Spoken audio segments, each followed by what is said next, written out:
Craig Melvin had learned over the years to keep his voice steady no matter what flashed across the teleprompter, but lately, even the silence between headlines felt louder than the news itself.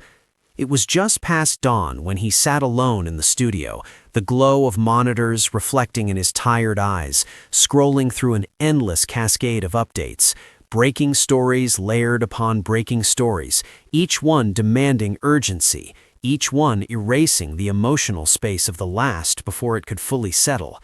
And he wondered, not for the first time, when exactly the job had shifted from reporting the world to absorbing its relentless weight. At home, Lindsay Charniak had noticed the subtle changes long before he admitted them.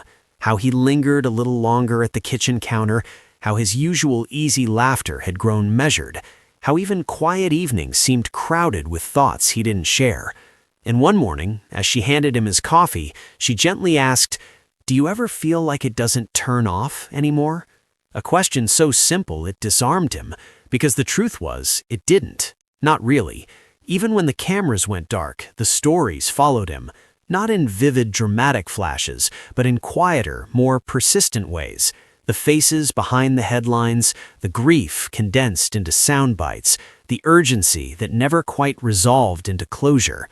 He tried to explain it to her later that evening, sitting side by side on the couch, the television muted for once, how the modern news cycle had changed the nature of witnessing itself, how the constant stream of information left no room for processing, no time to feel one thing before being asked to move on to the next. And Lindsay listened with the kind of attentiveness that didn't interrupt, only nodded, her presence grounding him in a way the studio never could. "It's not just what you see," she said after a moment, "it's that you don't get to finish feeling it."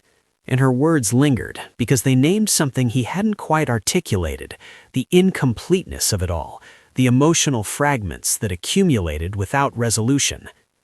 Over the following weeks, Craig began to notice the patterns more clearly, the way his mind braced itself before each broadcast, the way he compartmentalized stories just enough to function, but not enough to release them. And he realized that resilience, as he had always understood it, wasn't about enduring indefinitely, but about knowing when endurance quietly turned into erosion. He started small, taking moments between segments to breathe more deliberately, to acknowledge, not suppress, the weight of what he was carrying.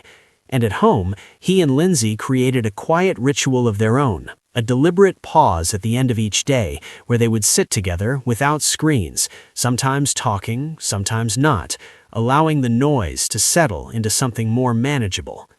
It wasn't a solution, not entirely, but it was a beginning, a way of reclaiming space in a life that had become too tightly packed with urgency. One evening, as they walked through their neighborhood, the air cool and still, Craig admitted that he had always believed his role required a certain emotional distance, that professionalism meant holding the world at arm's length. But now he wondered if the real challenge was something more nuanced, learning how to stay open without becoming overwhelmed, how to care without carrying everything alone. And Lindsay, slipping her hand into his, reminded him that even the strongest voices needed somewhere to rest. The next morning, back in the studio, Craig approached the broadcast with a subtle shift in perspective, not a dramatic change, but a quieter awareness, recognizing that behind every headline was a human story that deserved not just to be told, but to be felt, even if for a moment. And as he delivered the news, his voice steady as ever, there was a depth to it that hadn't been there before.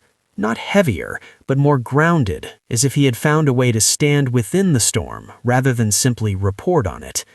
And though the cycle of news would continue, as relentless as ever, Craig understood now that the hidden toll it took was not a personal failing, but a shared human response to an increasingly unfiltered world, and that acknowledging that truth, both to himself and to those who watched him each morning, was perhaps the most honest story he could tell.